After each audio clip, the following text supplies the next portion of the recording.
பெரியசாமி, மாவட்ட துணைத் தலைவர், தமிழ்நாடு விவசாயிகள் சங்கம். கோவை அடுத்து பேரூர் பக்கத்தில் தீத்தீவளையம் என்ற கிராமத்தில் கடந்த ஒரு வார காலமாக வனவிலங்குகளான யானைகள் நடமாட்டம் தொடர்ந்து அதிகரித்து கொண்டு வருகிறது.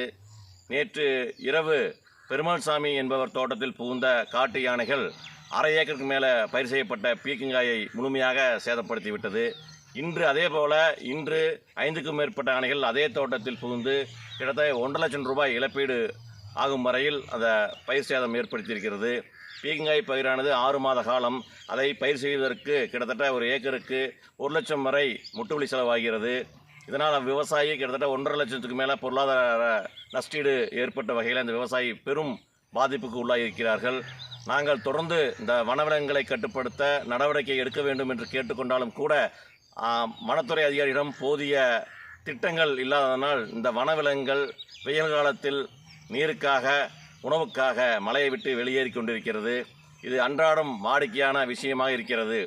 குடியிருப்பு பகுதிகள் சென்று பெரும் உயிர் சேதங்களையும் ஏற்படுத்தியிருக்கிறது. அவ்வாறான சூழ்நிலையில் மட்டும்தான் எல்லா டிவிகளும் சேனல்களும் விளம்பரங்களும் செய்யப்படுகின்றன. ஆனால் ஒரு விவசாய தோட்டத்தில் இவ்வாறான சேதங்களை முழுமையாக ஒளிபரப்பாவதில்லை. வனத்துறையும் எந்த செய்தியும் கொடுக்கப்படுவதில்லை. என்னை பொறுத்தவரை வனத்துறை என்ன நிகழ்வுகள் நடந்தாலும் யானைகள், குறிப்பாக யானைகளுடைய சேதத்தையும் பன்றிகளுடைய சேதத்தையும் வெளிப்படுத்தும் விதமாக தினந்தோறும் அறிக்கையாக அரசுக்கு அனுப்பி வைக்க வேண்டும் என்று இதன் மூலம் நாங்கள் கோரிக்கை வைக்கின்றோம். இழப்பீடு எங்களுக்கு வழங்கினாலும் கூட உரிய காலத்தில் வந்து சேருவதில்லை. இருந்தபோதிலும் அது முழுமையான நிவாரணம் அல்ல.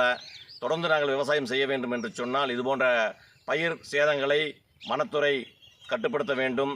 தமிழ்நாடு அரசு எத்தனையோ திட்டங்களை வனவிலங்குகளை கட்டுப்படுத்துவதற்கு கொண்டு வந்தாலும் கூட இதுபோன்ற செயல்பாட்டினால் எந்தவிதமான முழுமையான பிரயோஜனமும் விவசாயிக்கு சென்றடைவதில்லை. அதனால் இவ்வாறான பயிர் சேதங்களையும் உயிர் சேதங்களையும் தடுப்பதற்கு வனத்துறையும் தமிழ்நாடு அரசும் உரிய நடவடிக்கை எடுக்க வேண்டும்.